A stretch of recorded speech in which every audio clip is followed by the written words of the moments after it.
Disclaimer: Chronically Illing Out is a podcast and weekly roundtable discussion that provides a safe space for real chronic illness and mental health conversations by people with lived experience. We are not trained professionals and we do not claim to be. Rather, we discuss our stories and current events to build community and solidarity. Know that you are not alone, and if you are in crisis, call or text 988. Good morning, everyone. Welcome as you start coming on in today. Welcome on Substack Land, Twitch, Kick, wherever we're streaming today. Good morning. It's good to see everyone. It's Monday morning. I'm Nick Parrow, not your dad, founder here at Sick of the Shit Publications, joined by my good friends, Doc Steph, our chronic illness, our chronic migraine and chronic fatigue sufferer. Doc Steph, it's good to see you this morning. It's great to be here. And joined by our good friend Soso, carrying on your wayward son or daughter, carrying on your wayward daughter. I actually could read this one today. They're kind of small, but good morning, everyone. It's good to see you, Soso. How are you? I'm pretty good. I'm carrying on for today and the rest of the week. So I'm glad just taking a moment to talk about that. So yeah, pretty good. How are you, Nick? I'm doing pretty well. My folks are in town. They're doing stuff for their home and getting their build ready. But I'm doing well. Good morning, everyone in the audience. I'm going to hand it off to Doc Steph and Soso real quick while I go run and let some dogs in from outside so that they don't bark at the back door the whole morning. So I'll be right back. Good morning, you guys. Way to put us on the spot, Steph. Right. All right. So how's it going with you? I am, I feel like I'm in a good mood. It's just the physical aspect. Oh, squirrel. No, I'm just kidding. I saw my groundhog outside. So yeah, I've been seeing a lot of animals this weekend, as you might have seen my pictures. So that put me in a good mood, like, having the time to go outside and do some photography of little critters. But yeah, it's just the pain, it's just I've been taking I'm saying nonstop. Like I've had to take arthritis Tylenol for like 2 days in a row now, but I don't have a flare, which is good, but it's just, when it's like pulling at you, and it's not stopping me from doing my things, but I definitely feel more it's dragging. It's like, so that's why I wrote Carrying On, because I like the song, of course. Carry on my wayward son. For all the Supernatural fans, I love this song. But yeah, so I have to carry on this week. It's going to be a big week. Mm-hmm. My daughter has started, Cégep, which is called, it's the pre-university school where you go to. You can either do a technical program, it's after high school, or a pre-university program. So this is a big transition for her and for me and for everyone. so yeah, it's a lot. Yeah. Well, sorry, I had to let my doggy out of the space. Out of the room. Yeah. Out of the corridor that you call an office. No, this is an actual office. But it's a throughway between the living room and the thing. Why is your microphone the main subject of this screen? I could go this way. I got a new camera. The picture is awesome. Camera, and decided I didn't like it, so took that back and got a cheap new camera, which seems to be better. And I don't know. It wasn't a criticism, by the way. It's just like, I think it's funny when we see all the microphones, Yeah. Like, mine is just hidden. Like, it's I'm just going to leave it there. Don't worry about it. It's just me. I'm hoping to eventually get details. a new one. I like the microphone I have, but I want to get one of the Shure microphones. Shure ones. Oh my God. The quality is really nice. The sound comes out really well. This one's a great one, and I have to thank Shane Urich for sending it to me a long time ago. He gave me this one, and I really appreciate it, because it went from headphone microphones to a real microphone, and that makes all the difference in the world. Yeah, it does. It does. It makes a lot of difference, especially if you're gonna put your stuff out on audio. When you're on video, it makes a little bit less unless it's really shitty audio. Yeah. I had to write to one of my friends who was last year new on Substack, and I was like, I love your content, and I mean this in the nicest possible way, but you need to get a microphone. You're sounding. And Stephanie, you're kind of like back into one space now. So, I mean, yes, like you're not going back and forth between your previous. No, it's all done. I'm It's glad to hear. still in a lot of flux though. So like your daughter's, I would love to, we'll talk more about what your daughter's program is. My son is going off to college next week. So we're still in this limbo of getting him ready, slash letting him sleep like till noon every day, slash, you know, like, Oh yeah. everything I mean, else we got up have at to- 6 this morning, so it was like, let's go. So yeah, but yes, we definitely said we were going to talk about it because Yeah. I think as parents who are, well, just, you know, I don't like the term helicopter parent. I was making a joke about it, but I think as we are chronically ill people, very sensitive, you know, it's just, it gets to you, you know, it's like, why are you making such a big fuss in your head? You're like, yeah, but it's really hard to not be touched by it. It's like I emotionally feel it, you know. It's like, I won't emotionally feel it till like next week or the week after. Oh yeah, But I've been feeling it since last week because he started on Thursday, so that's why I'm saying like it's coming. It's coming. it's coming. What I am feeling though is his stress. So Yes. I kind of absorb other people's Same. emotions, and that's really kind of not easy. But also trying to say, you know, it's going to be great. You have all these opportunities. Yeah, it might suck at the beginning, but don't give up. But you know, like actually talk to people, and this is what it was like for me. But oh yeah, we didn't have devices, so we actually sat in the hallways and talked, and like it's kind of a weird combination. But No, is he going to the same place like is one of his parents or both parents went? Like, is he? no, but the same type of place that I went, but on the other end He's of the going country. to where her father and I went. It's like the biggest Oh. cégep in Quebec City. So Oh, it's wow. like you're still you don't want to compare the experience because you're like this is your experience, but at the same Right. time it's so hard to just not go back. Well, in my time it was this that. You Well, know, I went to college where my mom went. I went to Carnegie Mellon University, and my mom went there. And while I was there, I think it was my junior year, was her 30-year anniversary.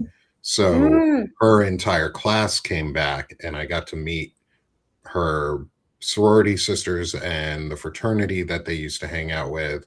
And I was actually in school with one of the other kids of her classmate, who was a fraternity brother that she knew well and was friends with. And so me and their daughter got to know each other, and we became just friends throughout the time. And it was fun. Awesome. Yeah, I still get to see like the work that she's doing. And I look back and I wish I had made better friends with her, and I may try and reach out to her now at this point too, because I think her experiences with chronic illness also would be really interesting to talk about. And so it's really interesting to like get to be from the same school that my mom did, but we were in very different departments. My mom was a psych major and I was a music theory and composition major, completely different schools within the college. And Music and social science. and when they did the application process, they didn't even give a shit that my mom that was her alma mater. They're like, we don't care about legacy. Can you get in? And I got in. Because they do care because they're more likely to give them money if it's sort of a Yeah. generational My thing. mom's never donated, Yeah. so Okay. like never really. And when they call me asking for a donation, I always remind them like, until you had paid off my student debt, That's I'm exactly what I unwilling said. to I'm unwilling to give you any donations because Right. you have this incredibly large pool of money that's just sitting there Right. and nobody's using it. So you could either pay my debt off or Right. I'm never going to pay you. I'm never going to give you money. They don't call me very often anymore. Where I went to grad school, they started calling me like a year after, and once grad school, you have even more debt. And I'm like, guys, like, really? Did you think about this? And I was working at the school at the time too, and I was like, come on, use your brains here. Like, I'm working here. I'm not making any money. I'm in total debt. Like, let's use the brain. But for me, I went to a school similar to where my son is going, but on the other end of the country. And it turns out that a lot of my classmates' kids are going to the school I went to because they stayed in California. Mm. And so I had kind of similar, small classes, and people know each other, and but it was 35, and my son, it was 35 years ago.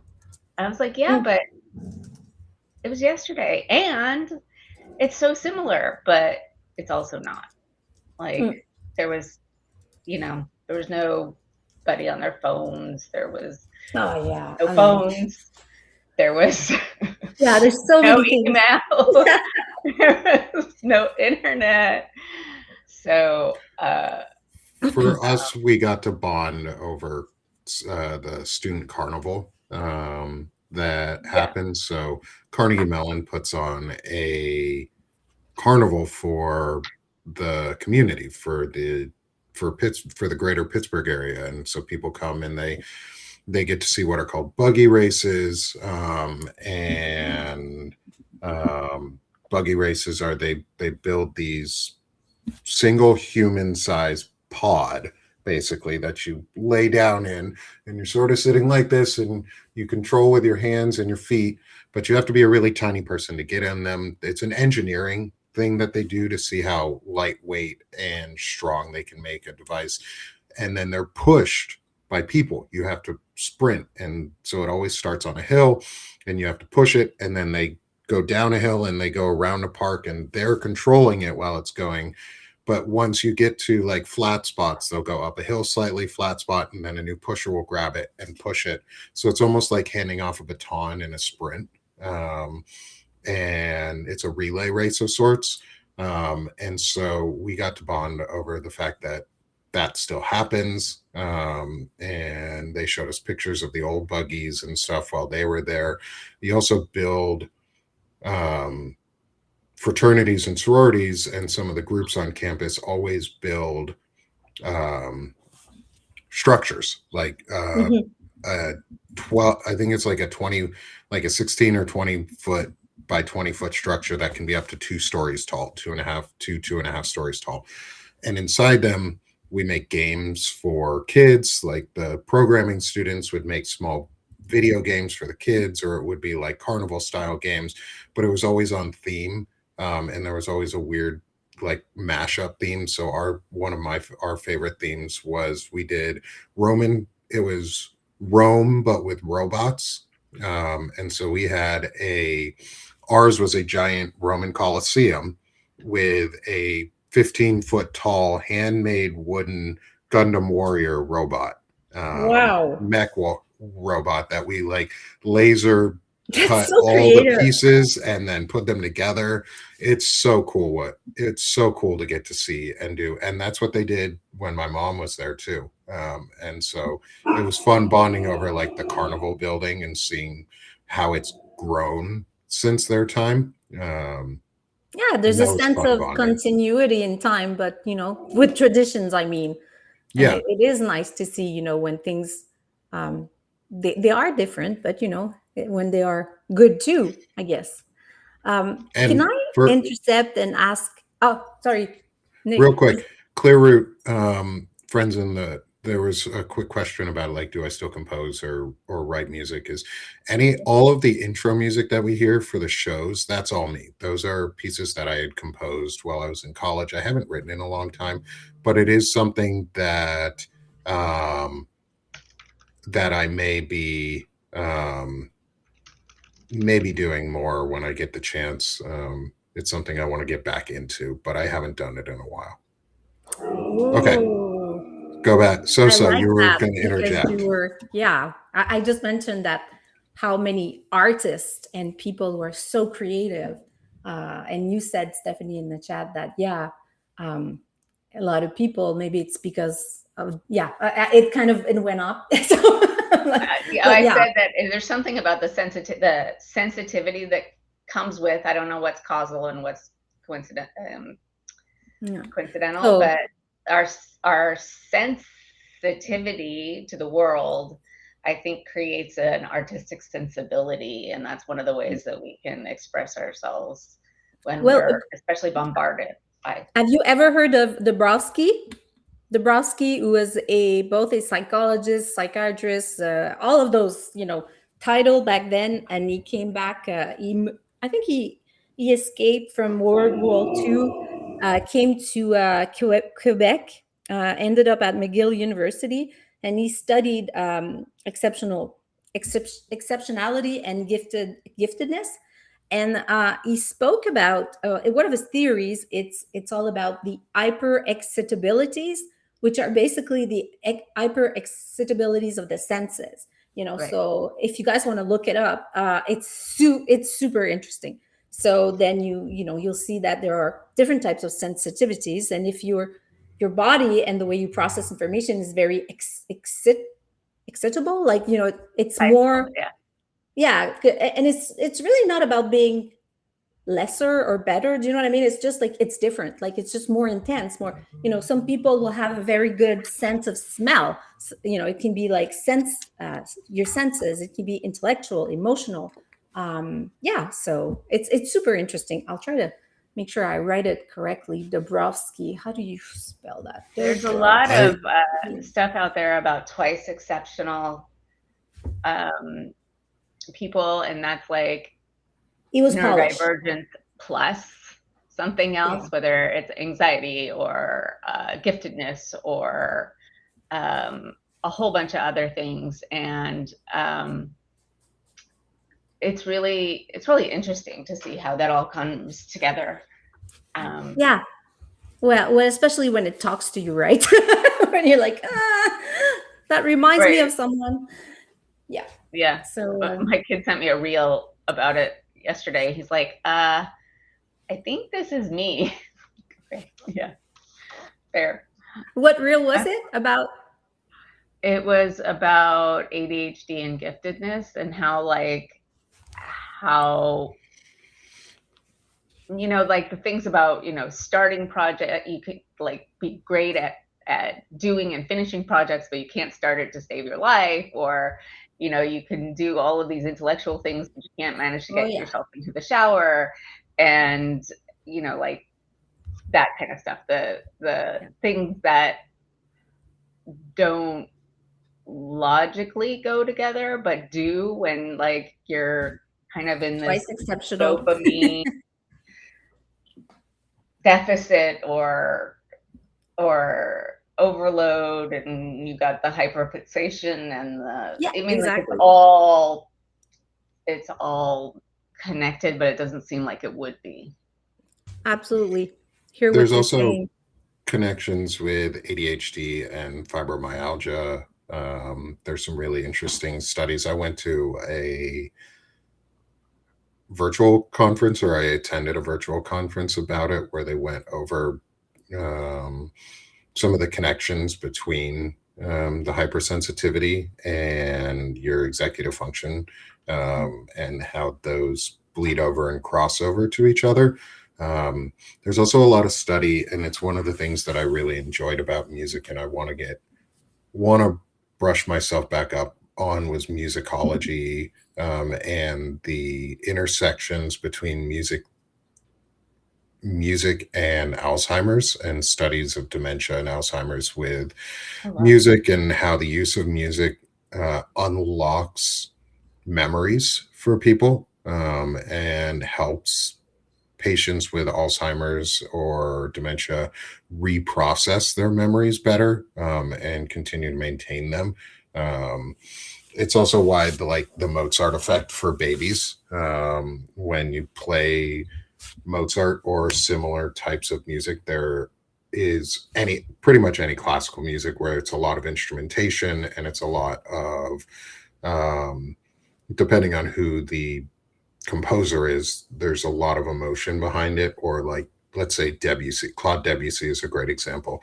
He had synesthesia, so he heard sound as colors, and he processed sound through the color spectrum, and you can hear it in his music. And so like the ocean, La Mer, he has a piece called La Mer, and that piece sings to you about the sea and like the feeling of the waves and the darkness and then the changes in the tide, and you can feel it. And when you play that type of music for a baby in a womb, it helps their senses grow, but it also helps you process while you're doing like math and you're doing more complex systems for your brain. It's really interesting what music can do for you.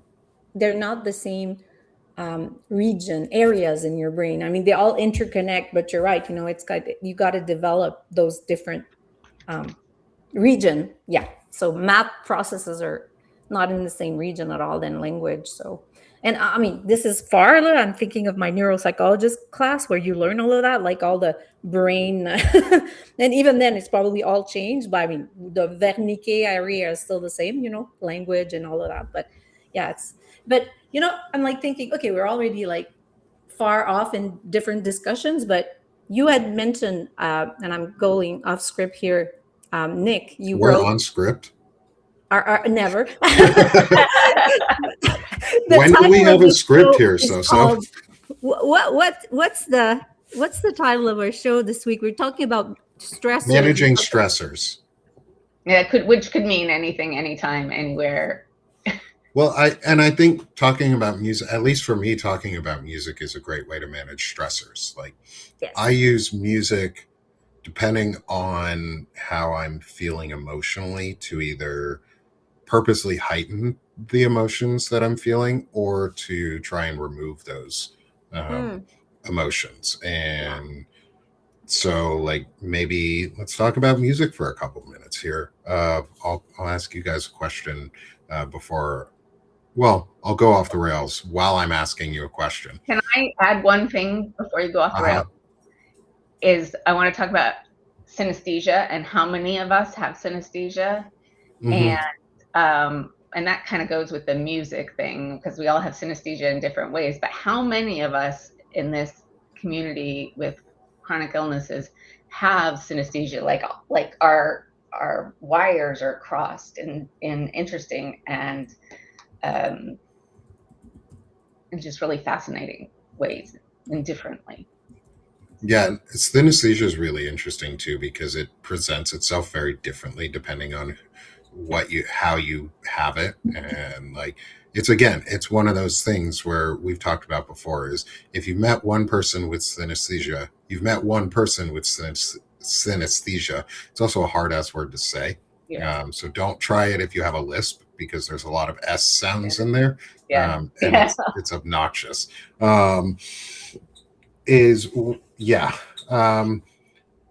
So what type of music do you guys like listening to manage different stressors? Like how do you use music to help manage stressors, or do you use music in any way to manage your stressors? Like, I'll go first real quick on it is depending on my like I said, depending on my emotions, and if I want to hide out.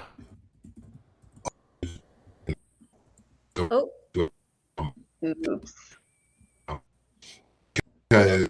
I get the out and through the music. If I'm really in like a Zen state and I want to hyper focus on something, I'll use like I'll use classical music that is instrumental only without vocals, unless the vocals are just sound vocals, like hums and oohs and laws and that, rather than word based, so that it's more of an instrument than a focal point. Um, but yeah, I love different genres depending on what I'm trying to do. Like classical music is great if I want to actually feel the emotion that I'm going through, or stay hyper focused. Yeah. What about y'all? Steph, you want to I go first? have the opposite. Music mostly, not all. Like sometimes like meditation music is good, or really soft music, but often if I'm trying to do something else, music really heightens my, like, the hard part of the sensitivity. Like it really grates and makes me feel jittery, and so it has to be really specific. Like I fall asleep to the same sort of music because the silence at night is too much, and I also think I have this tinnitus, so I sometimes hear music in my head that doesn't exist, which, oh my god, I worry about that a little bit. But yeah, sometimes like when we go to families and somebody's playing the piano, and then it really just makes it really hard for me to exist. So that's kind of opposite in some ways. So it's more like overstimulation, it's like yeah, I think yeah, I hear that. When I need to study and like, well, I don't study anymore, but when I used to, study a lot for university, and if I need to sit down and write, I need to hear myself talk.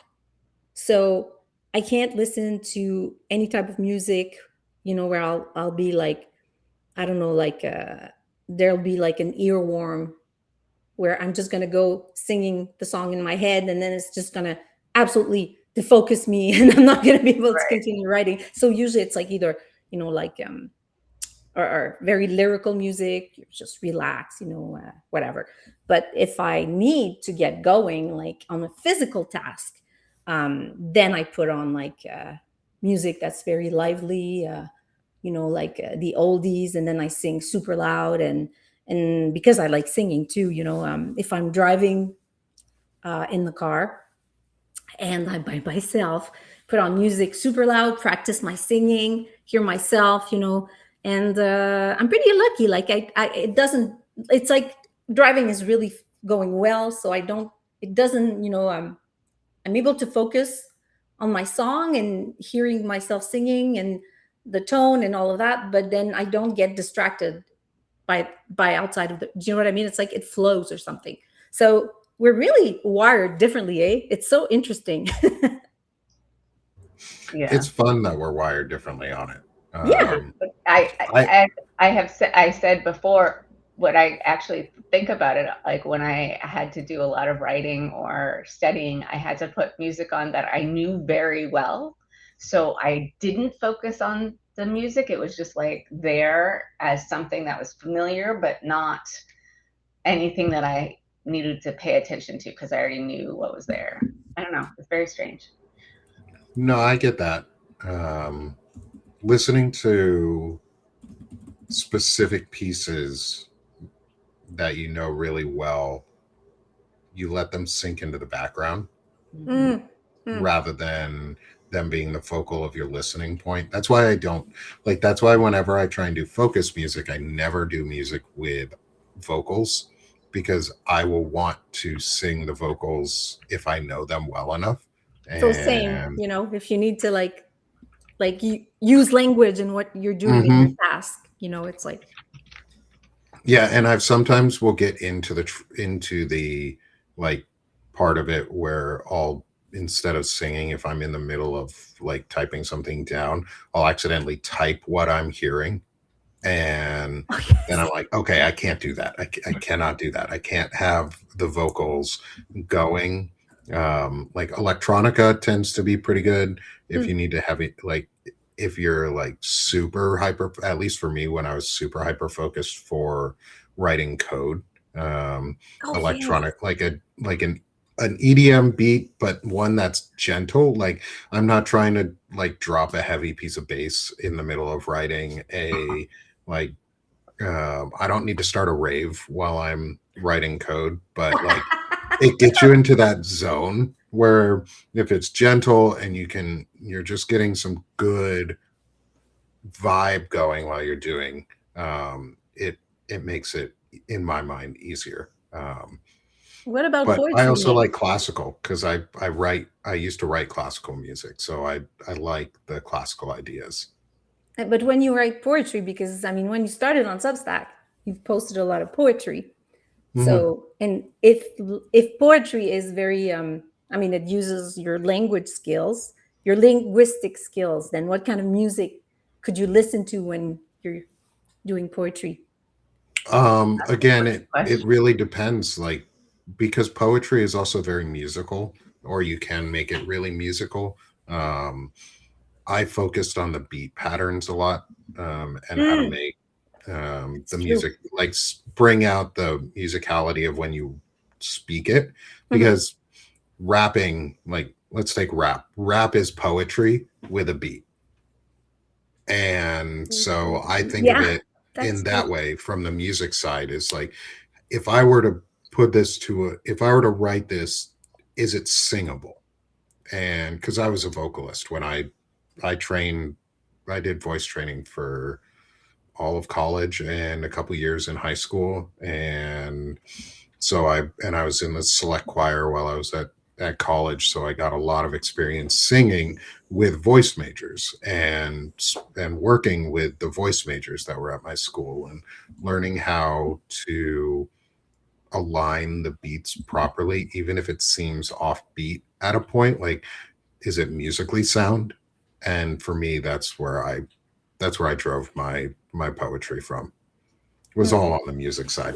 I got away from the more programmatic style of writing music because I have a couple pieces that are um, very pointillist, and I used very strict um, composition requirements for some of them. Like I would build out like sound matrices where you create squares of different numbers, and those numbers align with piano keys or notes on a scale, and you can't repeat certain ones and certain points. But I never held myself too strict to all of it, but I let myself have like a strong beat of like what was non-repeatable, and I created some really cool piano pieces out of it, and some other stuff. But it's never as free as just letting yourself go, um, and letting yourself, as Lawrence would say for a writer, is being a pantster, and flying by the seat of your pants while you do it. All Do right, I fair. sing to myself? I sing all the time while I'm at home. I have a very hard time singing in public forms, but I good question, Sue. As I do sing to myself. I sing at home all the time. I think my kids get annoyed with it because I sing a lot. Um, though my kids have started singing randomly through the house too, so that's I think they're picking up on it. We Um, have the same phenomenon at home. There's me, there's my daughter, and there's my son-in-law. So, or she's son-in-law, or stepson.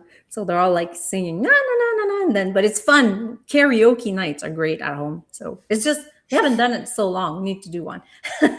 I put on if I want to really get singing like in the house, there's a couple either bands or songs that I'll sing because they're in in my voice range really well.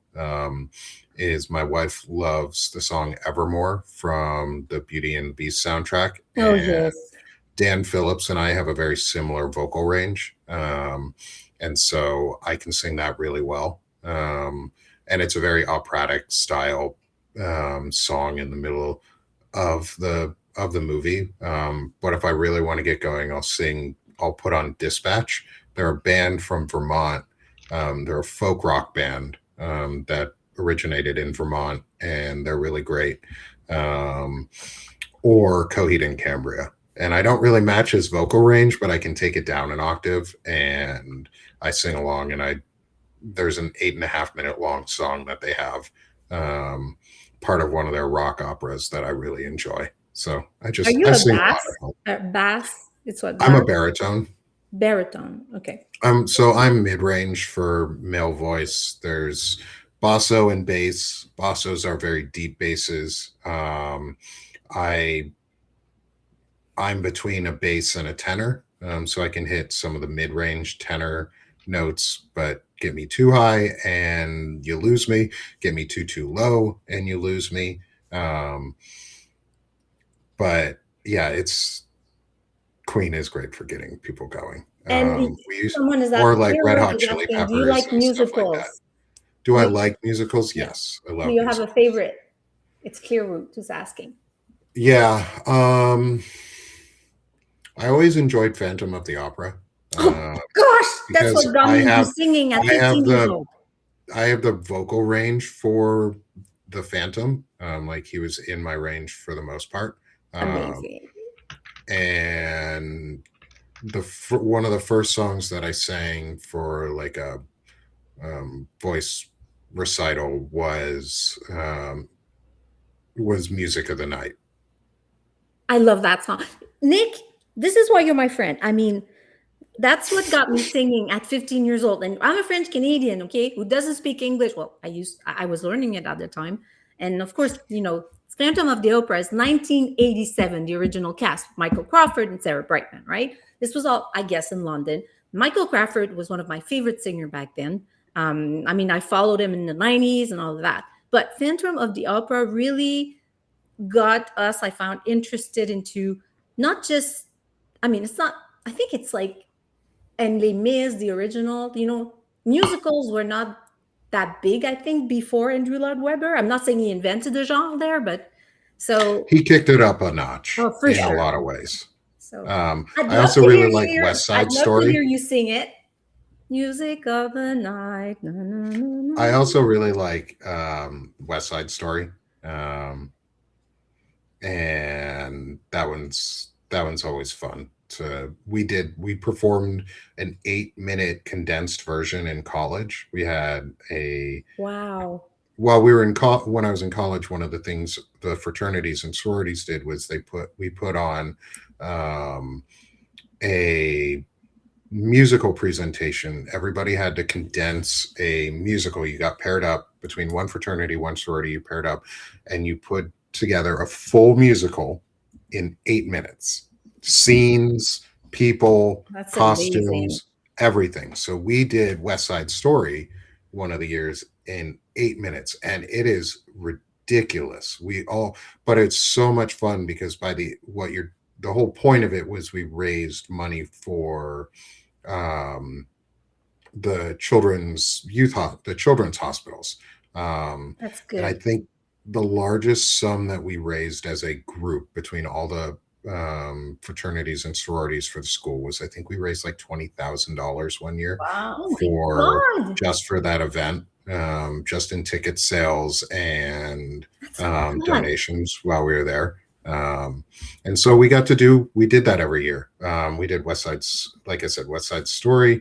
Before I got there, they did, what's the one with the plant, Suddenly Seymour? It's Little Shop of Horrors. Yeah. And they did the full plant that came out, and like it's months of like practice and dance numbers, and you're getting fraternity brothers to actually learn how to dance and sing, and it's incredible to watch. I played my bari sax for it. I also am a sax player, so I had a bari sax and I was in the band for it. Got so many talents. I'm sure you're gifted. Well, I knew it, so anyways. I am, and it's not always fun. I agree. It's not always fun. ADHD sucks. Like I get it can be a superpower for some things, but in my eyes, like now that I'm an adult, it also really sucks. Like Well, the thing not is, being able to finish projects or like being hyper focused into projects isn't fun. no, I agree. It's just that when you're twice exceptional, and for people in the chat, if I mean, we've spoken about this a long time ago, I think, but Nick and I've mentioned it because I recognize a twice exceptional adult. When you're gifted and you have another, I don't like the word disorder, but when you're both gifted, which is like your superpower, because you know you're able to do certain things out of the norm, and then you have uh, a difficulty, be it a learning disability or uh, any type of I don't know. So, and in my case, it's mental health because of chronic PTSD. What am I saying? Not chronic, but complex. So you're right, because then when you see because you're supposed to have all these, you know, gifts, but you're not able to basically well, anyways, in my case, it feels like I'm not able to realize what I want to do because my other challenges, you know, drag me behind. And when you seek help for that, you kind of need to see a specialized professional who understands that, you know, typical ADHD. I'm not saying typical, but if you know a regular person who's not necessarily high potential has ADHD, it's not going to be the same as somebody who is gifted. You know, it's not gonna, I don't know the word, but it's not gonna not come out, but you know, the It doesn't feeling. present the same. Yeah, that's it. There you go. Doesn't present the same. That's the, anyways, I'm just going into a like Trying to help where I can for words. I know sometimes sometimes it's hard to find the right word in English for what you're trying to explain. I get it. Growing up in Vermont, I knew plenty of people who were either French speaking or Franglish speaking. yes, Franglish. I like that. And the Quebecois French is like the most bastardized American Hey, Canadian we're French Quebexican mixture. now. We're What, dangerous. le hot dog? Le hot dog. But yeah, like Yeah, sorry. I have a I'm harder going time in now all that directions too. I have a better time now that I'm an adult, that I understand what I'm going through and I can see it. And we really try and do what my parents did for me, which was talk about it, like be open about it when, and the difficulties that they can present, and like we ensure that our son is on his correct medication when he needs to be. But we also ensure that like over the summer we didn't put him on his medication. We let him go back to his baseline, and we help him navigate through that, so that if he's not being medicated at the time, he knows how to handle it. He knows what he needs to do. He knows that his body's going to react differently, and he knows how to pull himself out of situations better. He doesn't always succeed at it, but he's also 8, or no, he's 10. He's also 10, and God, they get so old so quick. Oh, you have no idea. Oh my God. If I may say, Well, my daughter's 13 now. Like I'm wondering where the time went from when she was like yay high to what she is now. She's looking her mom directly in the eyes, and that's a weird feeling. But like my kid's more than a head taller than me. He can like rest his chin on my head if he's giving me a hug. I used to rest my arm on my daughter's head, and now she's resting her arm. She has to lift it up a little bit just to get onto my shoulder, and it's really weird. I'm not sure I like it, but learning how to like manage my stressors and emotions and things like that, going back to like what our overall topic is I'm passing that on to my kids in the similar ways to what my parents did. And I'm forcing the kids to talk about them, to be open about their stressors. And we listened, and we continue to listen, and we let them do it. And we also try and pass on the tips that are working for us now. Like, music is great. We let the kids use music to help themselves focus and to help themselves stay manage their emotions. Like, my daughter listens to music a lot, and it's really helpful for her to help her get out of her bubble, but also to keep her emotions for herself in check. And yeah, it's just teaching the kids how to do it with while on meds if they're using them, and while off meds is really important. So if you have kids on meds, make sure that you give them time off their meds too, if it's appropriate. Like, if it's an appropriate situation where you can let them be baseline, let them be baseline so that they learn how to control their body and their emotions and their outputs in situations where they don't have medication. And sometimes they're not going to. And that's really important to remember. Sometimes you're going to be out of meds, and you have to know how to control yourself and act without your meds.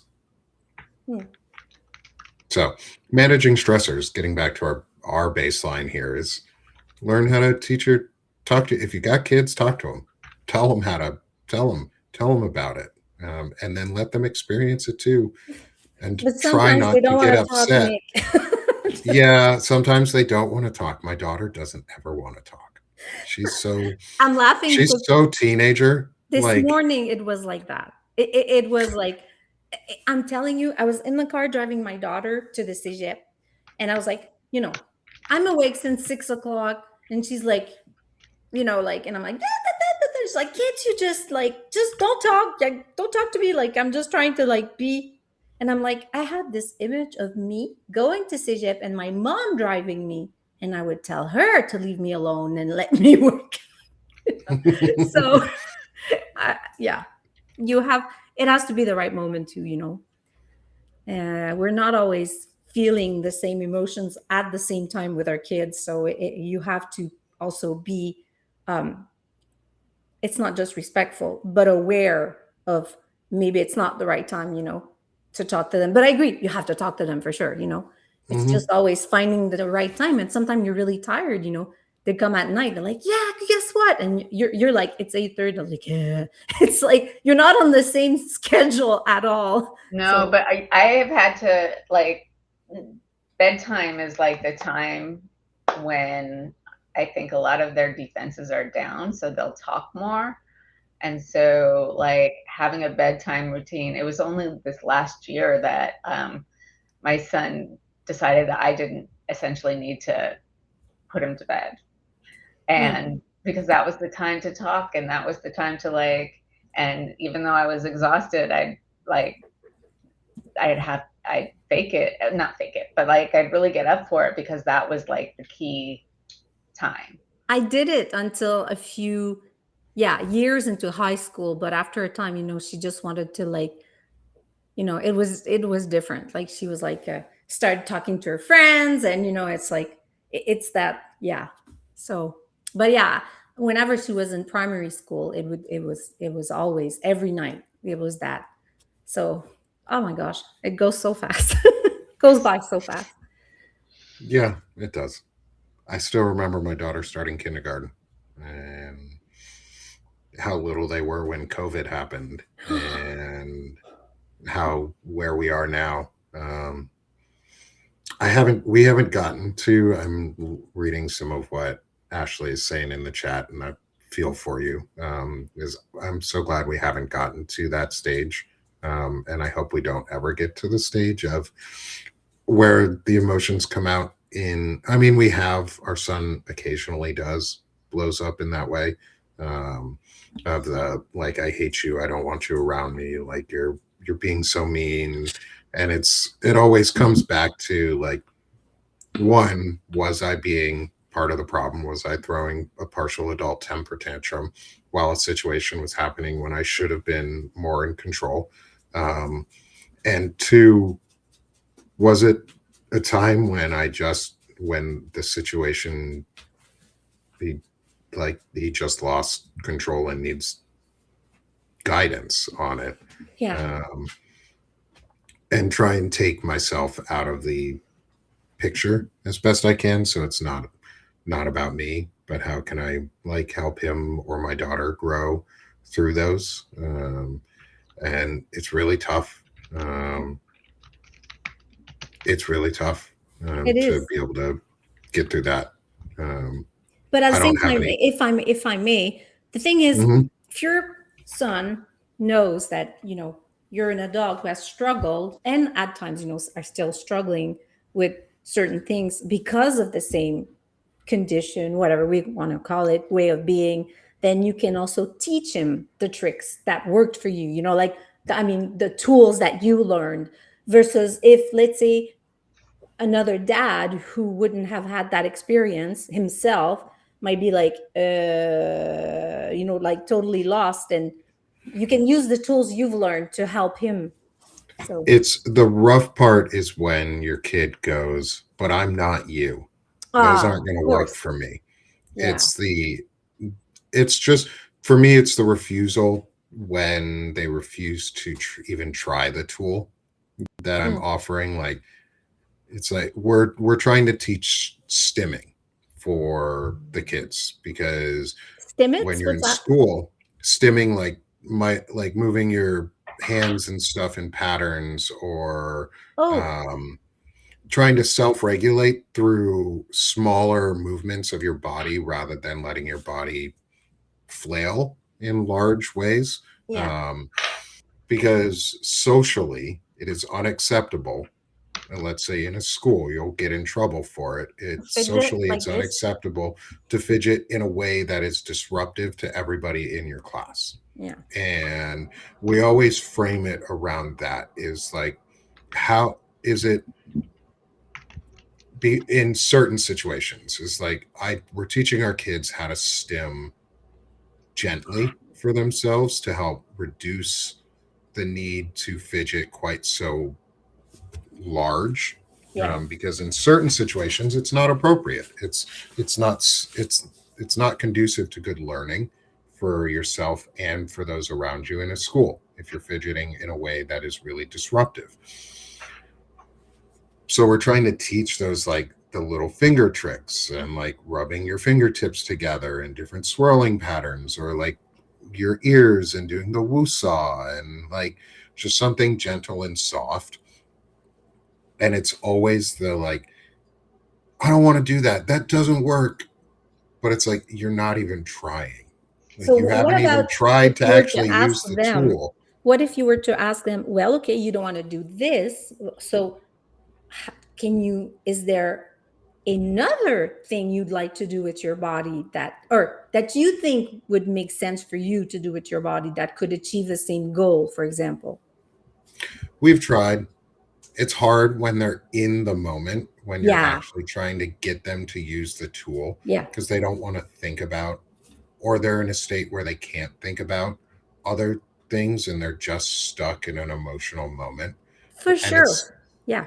it's really tough because I want them to use the tools that I know work, at least for me, but I've seen others use them too. It's like I'm not the only person who stims by touching their fingers together in repeated patterns. I'm not the only person that helps soothe their body down, or like small rubbing on your arms, something like that lets your body stimulate itself in a different way.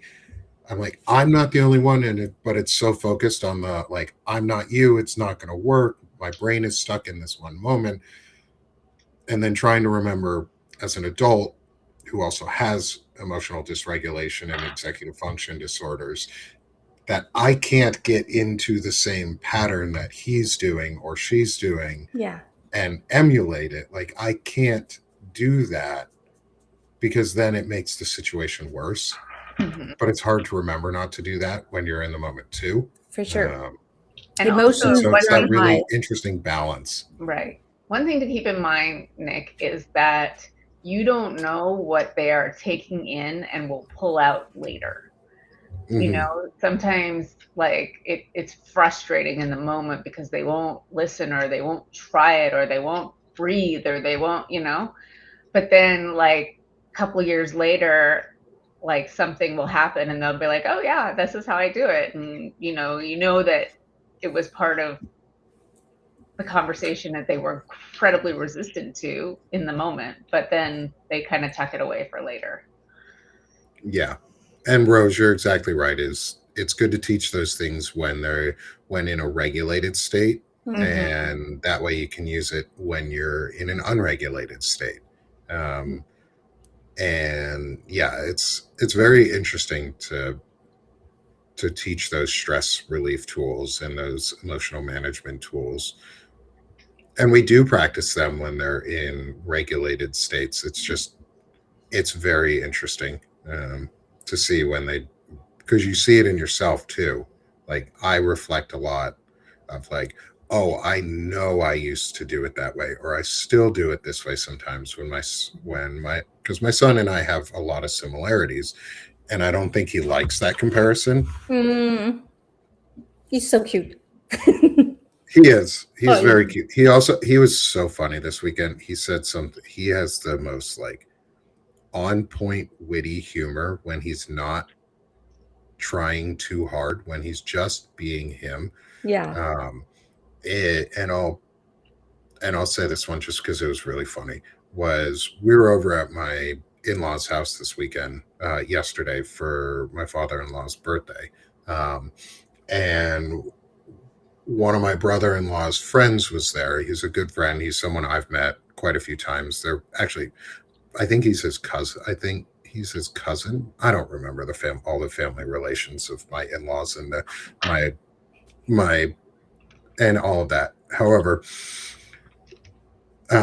he asked my son a question, and my son introduced himself, and he asked my son a question, and he was like, "What's your name?" And he told him his name, and then my son asked him back, "So who are you?" And he responded with, "Well, I'm just an asshole who doesn't know how to leave and talks a lot."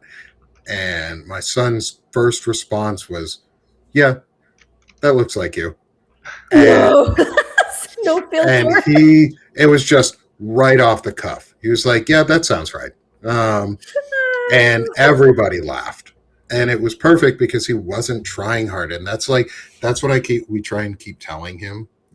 Just on a final note of like fun things, is that was why we keep trying to tell him is like, don't try to be funny. You just are. You can be if you just let yourself into it. Like, don't force the funny, because you can be really funny when needed. And Yeah. he proved it. He roasted that guy, and he came out, and the cousin came out, and he told me about it, and I just broke down laughing. And then 10 minutes later, my wife walked up, and they replayed the conversation for her, and she broke down laughing. And she was like, "Yep, that's our son." Perfect. Yes, laughter and comedic relief are a superpower, but they have to be used appropriately. Because, like, with great power comes great responsibility. Just like the Spider-Man in Minneapolis this weekend, who beat the shit out of Jake Lang because that racist deserved it. What? We won't go into that. We won't go into that Going. conversation. Other than a white supremacist got their ass beat in Minneapolis by Spider-Man, and you can go find videos of Spider-Man punching Jake Lang in the face on YouTube, TikTok, or Instagram. Any of the socials will have it. It's really funny. Okay, I'll check it out. I didn't know that because I was too, I guess I was too distracted by the fact that we are in a trade war. Oh yeah, we are in a trade war. We'll get to that eventually. We don't need to get into it. We're already, but guys, okay, one of the things you have to know, because I'm French Canadian, one of the things that the Trump administration wanted to do is basically make sure that the French language, because when you sell products, produce or whatever here, in the rest of, it's also in the rest of Canada, you have to have, because French is the official language and English is the official language. So you have to have it. It's kind of like when you go to European Union. You have like all of these things that are sold, and you've got like 5, I don't know, 10 languages, describing. So all the description have to be in English and in French. So they're like, no, no, no, we're not going to do this. Ta, ta, ta, ta, ta. This, just about the other things. So of course, French Quebecers are going to go up to the, they're going to be, no way. Look at me. I'm doing podcasts in English, talking to Americans, but I do still think my culture is important. And, I love the fact that we speak French and we get to also learn English. So I would never accept that. So I'm just saying, like, anyways, Carney did the right thing. So. He did. The Trump administration tried to say, oh, you can't have French as like your other official language, and that was ridiculous. And as Dean Blundell was saying online, it was a play to like basically make Canada not sovereign, right? Mm-hmm. It's a play to make it the 51st state, and Mark Carney like kicked ass. I think there's a lot of us here who are like, yeah, that'll be until we can't get our electricity because it all comes from you guys, and we can't build our houses because all our lumber comes from you guys. Or I don't want you guys to suffer, but he's making that. No. He's doing that. It's his fault. Please kick the shit out of his ass out of office in November. And he's already freaking out. Like, anyways, we're all like political buffs here, and like we know that's gonna happen. Like they're really absolutely setting the tone for meddling in the midterms and all of that. So yeah. Go out and vote. And it's lazy to want to only know one language. Like, I'm kind of lazy because I haven't learned enough of any other languages. I used to speak partial of French and partial Spanish and partial German, but I never got into them enough to actually like really learn. It's better for you to learn multiple languages. Like, learn and just he's so dumb. He's dumb. But anyway, everyone, I think we've reached just over our hour. You know what I was thinking though? We don't have meditation, but we should sing something. Well, we have the ebb and flow that we could do, or we can sit here gently if we want, and I'll play the full intro song that I use for the shows now. It's the Suite of Dances movement number 4 that I use. So I'll just sit here with us for a couple minutes, if that's okay. I'll mute all of us, and we'll listen to some music here real quick, and then we'll switch into our QR codes and promote ourselves and where people can find us and support the work. But hopefully everyone enjoys this while I shut up and put on some music for all of us. So enjoy. This one is Suite of Dances movement number 4. It is a bass clarinet and marimba duet, basically, for this suite.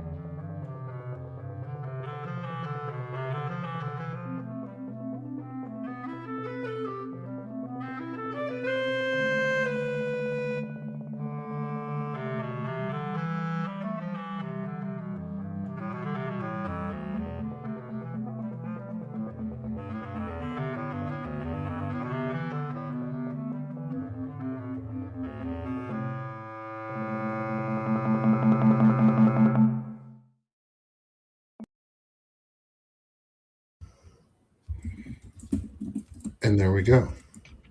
This was beautiful. Thanks. Hopefully it was loud enough for folks to hear. And that one, I'll post that eventually. I've got plenty of music that I'm getting ready to post. And I'll move right into promoting myself then. And then we'll end with Soso and then Steph, so that everybody gets to promote themselves today. Is come join Sing of the Ship Publications. Y'all are helping me continue this, and one of the things that I'm doing, and it's the only piece that is really paid supported right now, is every 50 new paid subscribers without people dropping off and like stabilizing. We got to keep growing. Is every 50 paid subscribers. So at 300 paid subscribers, I'm going to release another piece of my classical music, and I may do the full suite of dances or another one that I have prepped up and ready. I've got plenty to go. So trying to help give an incentive to get to closer to that like next bestseller check mark, which is still a ways off. But please come join Sick of the Ship Publications and help us get to that mark, and help me continue to do this work, and build this community. And I think that's, Jen, you make a great statement there, is you aren't being selfish. This community is beautiful. I don't know what the comment was about before, but I think it's beautiful that the community thinks of themselves in this way. And that's really what I want, is I want to build a space for everybody to be themselves and everybody to feel comfortable and welcome and be able to put in their comments and their discussion and feel like they can, and that they get support from the others around them. And I know that's what this is. I know that's what Chronically Illing Out is. I know that that's the community we're building here. So come support the growth of it. We're doing a 50% off forever sale right now too, for the end of August for our heat wave. And so anything helps. Hopefully y'all can support. If not, become a free subscriber, and just like, share, restack, do all the fun things, so that we can continue growing and getting some really cool guests and build out some more shows and expand what we have available for everybody. Soso, how about you, my friend? Oh, well, I've just realized I am about 30 subscribers short of 1,000. So please become a free subscriber. I am doing this, for me, it's not work. I'm doing this because I need a purpose in my life. I want to focus on the positive, even though with chronic illnesses, it's really hard. And it gets me going, makes me come back to things that are positive, even though we talk about difficulties. So I like to share also what I do and I'm doing well, which is photography, singing, my love, sharing my love of nature too. If you haven't, go see my note about my little squirrel that I gave food to. I took a wonderful picture. I think it was one of my best portrait of a squirrel. So I'm pretty glad that got a lot of likes. And yes, I know it's not about just likes and all of that, but I do appreciate knowing that what you do is appreciated. So yeah, so please follow me. That's it. And by the way, I just want to say also that Beth is not here with us this morning, but go follow Beth Cruz, our wonderful co-host who does also rock painting. Yes, we miss you, Beth. Just saying. Yeah, we miss you, Beth. I know you're having a rough week right now. And so everyone, go give Beth some love. Go give the Possibilitarians Light some love, and all the beautiful rock paintings. And if you can, or if you want to, send her a DM and a message just wishing her well wishes, because I think that's the power of this community, is we support each other when we're down and when we're having a hard time. So go support our friend Beth, because she deserves it. And hey, everyone, even if you're coming in late, sorry if y'all missed it today. For anyone who missed today, sorry y'all missed all of the show earlier. We will be putting out the recording here in a little while. Many people today. Look at that. Yeah, it's a great crowd today. Thank you all for being here. And Steph, how about you, my friend?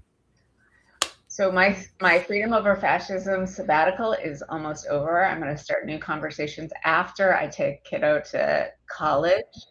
And I like to talk about context of where we are, what we want, the creativity we need to make a society that we want to live in. And what are the things, like Neuro and I were talking about language and power, or accents in power, or all sorts of different takes on how our society is built and the stories that we know or have forgotten on purpose, or the stories that are being, not talked about as much as they should be. So Freedom Over Fascism, new conversations will be back by the end of, definitely in 2 weeks, if not by the end of next week. And I hope you come listen and subscribe, either free or paid, because this is going to be how I focus once I don't have a kid in the house anymore and need to find a different, better purpose. So please join me, and I'd love to see you. We re-become who we were before having kids and giving all of ourselves to our kids. No, just kidding. I call it what's the word? Absolutely giving yourself just freely and completely, unconditionally. Yes. I'm excited for your shows to come back, Steph. I like your interviews. You always brought on some really great guests and had really good conversations. So I'm excited to see where you start up again. Thanks. I've got some really awesome ideas and some people who've agreed to come on, and and it has to be different from everybody else, because there are plenty of really big fish that are doing daily news, or the easy ways to analyze life right now. I want to kind of go way deeper than that. So well, I'm excited. Everyone, please also go support Steph and Freedom Over Fascism as she starts coming back. And so thank you, everyone, as always, for being with us. Thank you for staying a little bit longer with us, friends, for our longer morning episode today. I'm excited to get the day started. And catch me and Shane Urick if you're watching this live on Monday, on August 24th. Catch Shane Urick and I on Palin Talk here in about 45 minutes as we continue discussing everything that's going on around the world, specifically focusing in the Iran region and what's happening with trade and the economic side of it and the tech side of it, which we try and keep out of here. So that we can all have a really good morning and actually start our weeks off right. So everyone, thank you again for being with us. Smash the heart one last time before you go. Thank you. And give yourselves a great way to relax for the start of the morning.